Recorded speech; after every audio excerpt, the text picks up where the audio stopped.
Greetings and welcome back to room 303 in sophomore English. We are in unit 1 of our textbook, and we now turn to a text, Contents of the Dead Man's Pocket by Jack Finney. I'm with you now on page 114, 115. Before we get to the actual story, let's work at 2B really quickly and our literary analysis topic of conflict and resolution. Let's make sure that we have it in our notes. All great short stories have some sense of a fight, a struggle. Let's use the academic term, conflict. Now, go back to what we said earlier, a review from our freshman year, that when we look at the plot of a story, that is to say the map of the story, we have the exposition. We often do this on a hill, don't we? We have the exposition, the introduction of setting, of time, place, all that kind of stuff, right?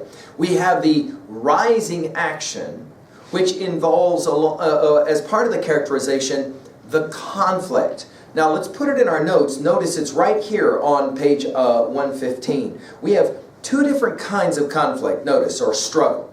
One, external conflict. Two, internal conflict. Notice the external conflict struggles as a character against some outside force, an element of nature, another character, etc.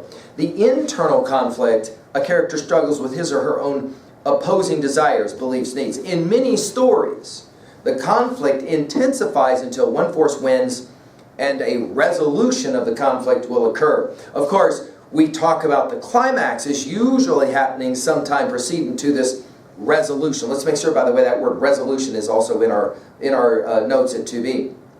By the way, to build interest in a story's conflict, writers may hint at events to come or stretch out episodes that lead up to a crucial moment. In these ways, they create, let's put this word in our notes at 2B, suspense, a rising curiosity or anxiety in readers. This notion of suspense will be central to this story, Contents of the Dead Man's Pocket. By the way, do note that you've got a chart for conflict there that will help you. And you also have under reading skill cause and effect. We'll be paying attention to the cause and effect. And we'll want to analyze, right, what causes and effects are happening as we reflect on key details. Page 116. Remember your vocabulary words. You want to pay attention to these words as we get into this story by Jack Finney. Notice your dates on Finney, 1911 to 1995. Let's just read a little bit about this guy. Believe it or not, a lot of students actually know about Jack Finney. They just didn't even know it. Watch this. While working in an advertising agency, Finney dreamed of becoming a writer. He realized his dream when he entered his first short story in a contest sponsored by a magazine, and he won it. Finney became especially well known for blending realistic and imaginary details into tales of time travel. In his popular works, the hero often escapes from the present into a simpler and calmer time in the past. However, Finney was happy to live in the present. Quote, he says, "There's no past time I'd like to stay in. I want to stay here permanently." By the way, here's what you maybe didn't know about Finney, but you did know. Did you know that Finney's novel, Invasion of the Body Snatchers, has been made into a movie at least 3 different times? You maybe heard this title before.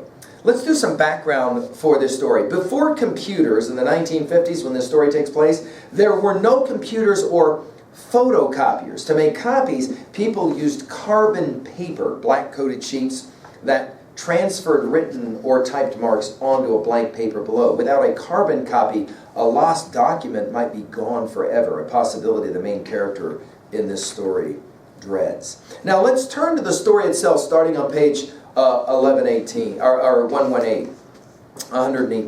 And let's pay attention. As good readers do, just do it with me. Scan really quickly to see how long a story it is that we are looking at. Yes, okay. So a text that's clearly over 20 pages long, or 10 pages long, right, as we move from page 118 to page 134. With that in mind, can I say something really quickly about long texts?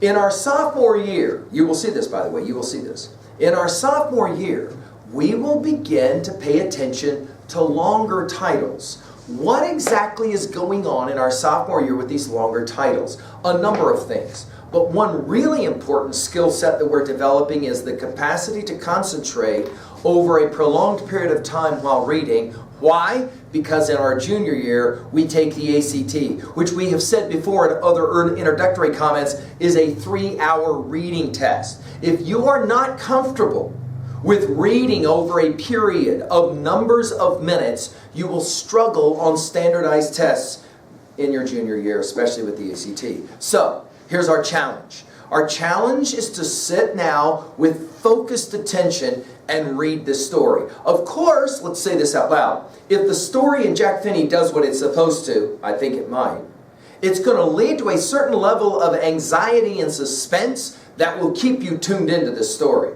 Of course, we'll pause, as we often do, to make a few observations at level 1 about what this story is about, so that we can then work at level 2 and level 3.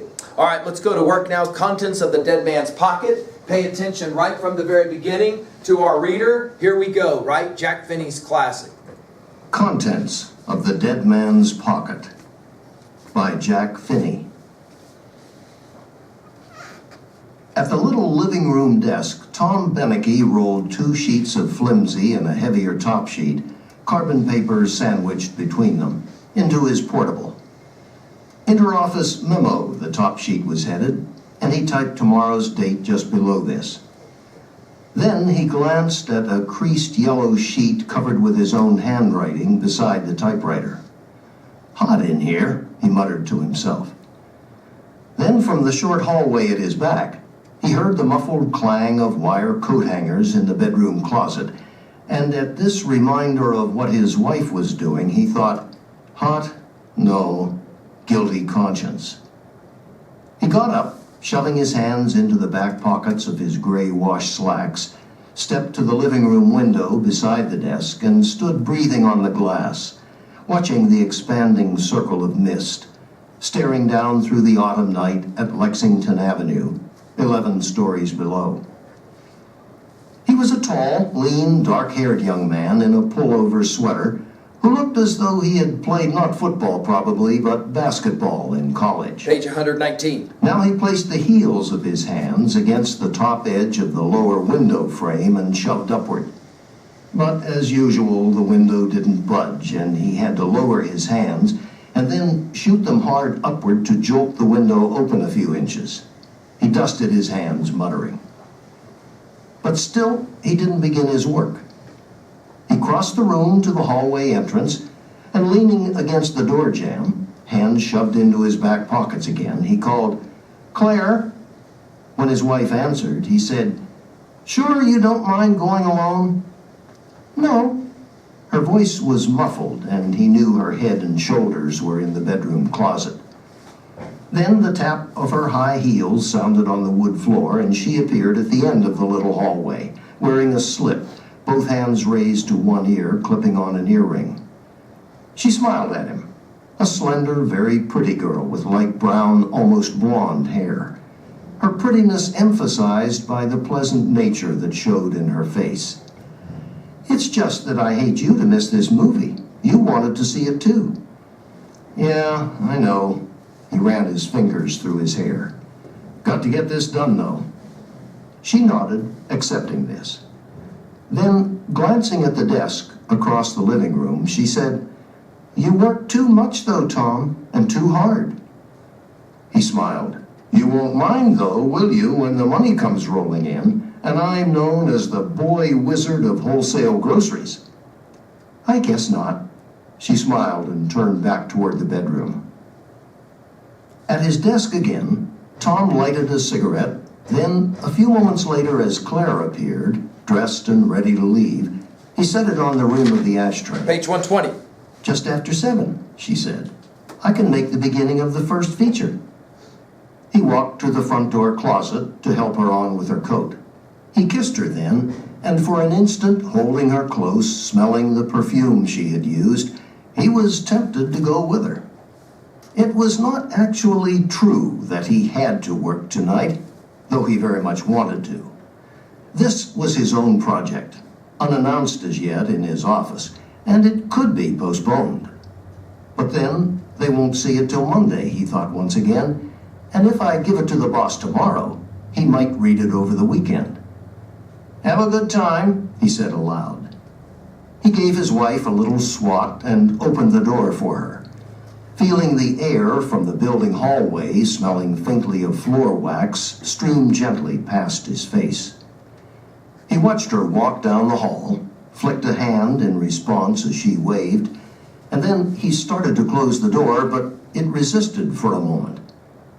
As the door opening narrowed, the current of warm air from the hallway, channeled through this smaller opening now, suddenly rushed past him with accelerated force. Behind him, he heard the slap of the window curtains against the wall, and the sound of paper fluttering from his desk, and he had to push to close the door. Turning, he saw a sheet of white paper drifting to the floor in a series of arcs, and another sheet, yellow, moving toward the window, cut in the dying current flowing through the narrow opening. 121. As he watched, the paper struck the bottom edge of the window and hung there for an instant, plastered against the glass and wood. Then, as the moving air stilled completely the curtains swinging back from the wall to hang free again, he saw the yellow sheet drop to the window ledge and slide over out of sight. He ran across... All right, let's just pause for a moment. Put it at level 1. We got a very simple story to begin with, as great writers often will do. Almost like very nonchalant. We got a guy who's typing. Again, remember, we're on the old-fashioned typewriters. Do you guys know what we're talking about? Where you hit a key and a piece of metal actually comes up and it types against a piece of paper, okay? And if you're trying to get a duplicate, you have a copy of carbon paper that you put in behind. So it's not like today where you can, for example, type something and it's saved, okay? And so we've got that happening. Then, of course, you got the interesting development of some kind of conflict. Instead of going to the show with his wife, who he clearly, obviously loves, right? He cares for her. He's going to stay at home and he's going to work on something that has to do with getting ready to present it in the office at the end of the weekend. And so he's going to stay and work. But he walks her to the door. He opens the door. He sees her down the hall. He's kind of flirting with her as she walks down the hall. But on coming back into the room to shut the door, the wind from the window that he opened, the wind current has come through the room. And now what he was working on his desk has gotten picked up, moved over to the window, and slid out the window now so that it's sitting out on the ledge, out on the window. He's 11 stories up off the floor. So he's a good ways up off of the floor. And now, of course, our story is about to begin. Hey, I said this before to you guys. Sometimes story titles are fairly self-evident. The Adventures of Tom Sawyer, obviously a story about Tom Sawyer. But sometimes a title, look at the title again of the story. What? Contents in pockets? What? What's going on? You'll only appreciate a title like that as you read the story. Of course, you can already jot down what's going to have to happen next. He's got something that matters to him outside the window, on a ledge, 11 stories up off of the floor. And if you are afraid of heights, then at 3B, you can already begin to predict and to concern yourself with what has to happen next. When was the last time that you were in a situation where you had to look down from way up high and it totally freaked you out? We're obviously playing that game. All right, here we go. Let's continue. Try to enjoy now the reading of the story.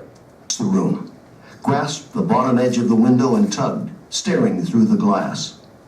He saw the yellow sheet, dimly now in the darkness outside, lying on the ornamental ledge a yard below the window. Even as he watched, it was moving, scraping slowly along the ledge, pushed by the breeze that pressed steadily against the building wall. He heaved on the window with all his strength, and it shot open with a bang, the window weight rattling in the casing.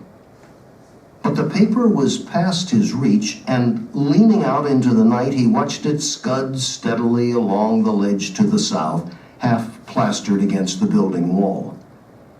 Above the muffled sound of the street traffic far below, he could hear the dry scrape of its movement, like a leaf on the pavement. The living room of the next apartment to the south projected a yard or more farther out toward the street than this one. Because of this, the Benekes paid $7.50 less rent than their neighbors.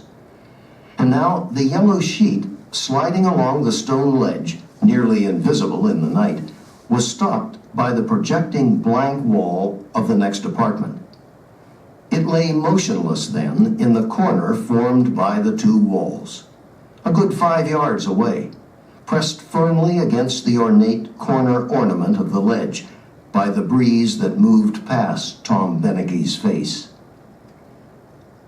He knelt at the window and stared at the yellow paper for a full minute or more, waiting for it to move, to slide off the ledge and fall, hoping he could follow its course to the street and then hurry down in the elevator and retrieve it. But it didn't move. And then he saw that the paper was caught firmly between a projection of the convoluted corner ornament and the ledge. He thought about the poker from the fireplace, then the broom, then the mop, discarding each thought as it occurred to him. There was nothing in the apartment long enough to reach that paper. It was hard for him to understand that he actually had to abandon it. It was ridiculous, and he began to curse. Of all the papers on his desk, why did it have to be this one in particular? On 4 long Saturday afternoons, he had stood in supermarkets counting the people who passed certain displays, and the results were scribbled on that yellow sheet. From stacks of trade publications, gone over page by page and snatched half hours at work and during evenings at home, he had copied facts, quotations, and figures onto that sheet. And he had carried it with him to the public library on Fifth Avenue, where he'd spent a dozen lunch hours and early evenings adding more. All were needed to support and lend authority to his idea for a new grocery store display method. Without them, his idea was a mere opinion.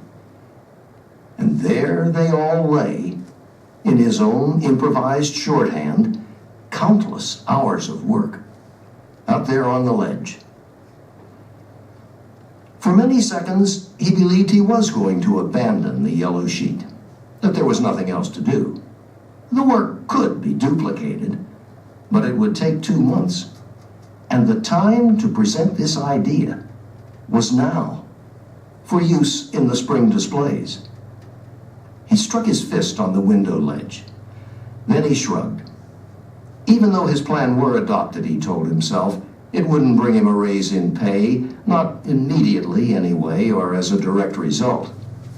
It won't bring me a promotion either, he argued. Not of itself.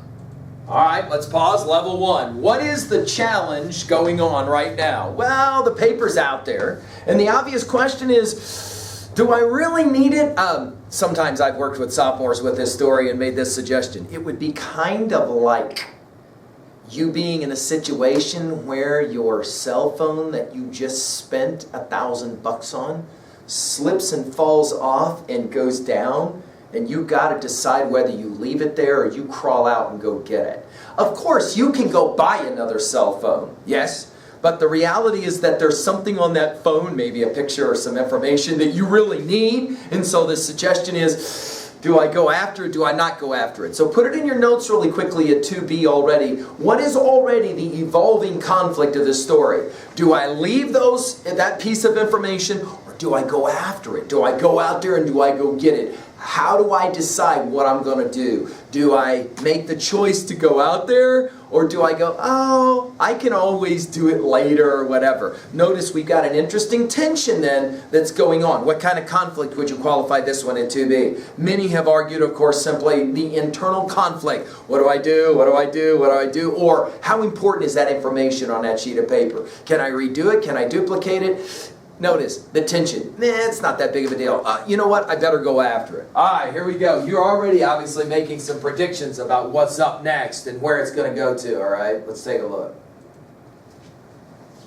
But just the same, and he couldn't escape the thought, this and other independent projects, some already done and others planned for the future, would gradually mark him out from the score of other young men in his company. They were the way to change from a name on the payroll to a name in the minds of the company officials. Fame, right? How They were important. the beginning of the long, long climb to where he was determined to be, at the very top.